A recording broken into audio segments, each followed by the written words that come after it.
Il n'y a qu'un seul Dieu, mais qui s'est manifesté de trois manières différentes. Je m'explique.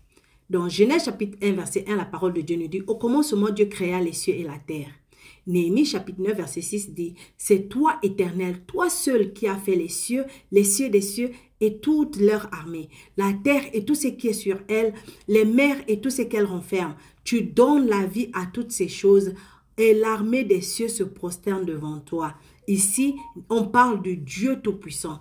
Ésaïe chapitre 9, verset 6 maintenant nous annonce Jésus. Il dit, « Car un enfant nous est né, un fils nous est donné, et la domination reposera sur son épaule. On l'appellera admirable, conseiller, Dieu Tout-Puissant, Père éternel, Prince de la paix. » Ici maintenant, Isaïe nous annonce la venue de Jésus. Et Matthieu chapitre 1, verset 22 à 23 nous dit, « Tout cela arrive afin que s'accomplisse ce que le Seigneur avait annoncé par le prophète, donc le prophète Isaïe.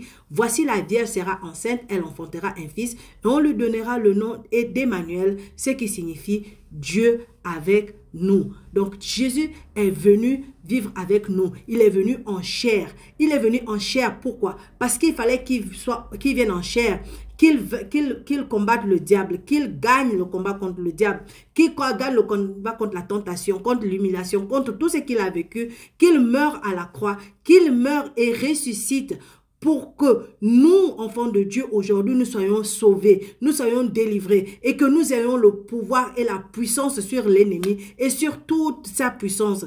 Et rien ne pourra nous nuire. C'est pourquoi Jésus est venu. C'est pourquoi Dieu s'est manifesté en chair à travers Jésus pour nous donner la victoire. C'est pourquoi maintenant Jésus dit dans Jean chapitre 14 verset 17, maintenant pour annoncer le Saint-Esprit, il dit, « L'Esprit de vérité que le monde ne peut recevoir parce qu'il ne le voit point et ne le connaît point, mais vous le connaissez car il demeure avec vous et il sera en vous. Je ne vous laisserai pas orphelins, je viendrai à vous. » Maintenant ici, Jésus nous annonce la venue du Saint-Esprit. Éphésiens chapitre 2 verset 22, Paul dit, « En lui vous êtes aussi édifiés pour être une habitation de Dieu en esprit. » 1 Corinthiens chapitre 3 verset 16, Paul dit, « Ne savez-vous pas que vous êtes le temple de Dieu et que l'Esprit de Dieu habite en vous? » Jean chapitre 14 verset 23, Jésus lui répondit, « Si quelqu'un m'aime, il gardera ma parole et mon Père l'aimera. Nous viendrons à lui et nous ferons notre demeure chez lui. » Jean chapitre 17 verset 3, Jésus dit, « Or la vie éternelle, c'est qu'ils te connaissent toi, le seul vrai Dieu, et celui que tu as envoyé, Jésus-Christ. » Le Saint-Esprit, c'est Dieu qui vit maintenant en nous, qui a fait de nous maintenant sa demeure. J'espère que c'est clair.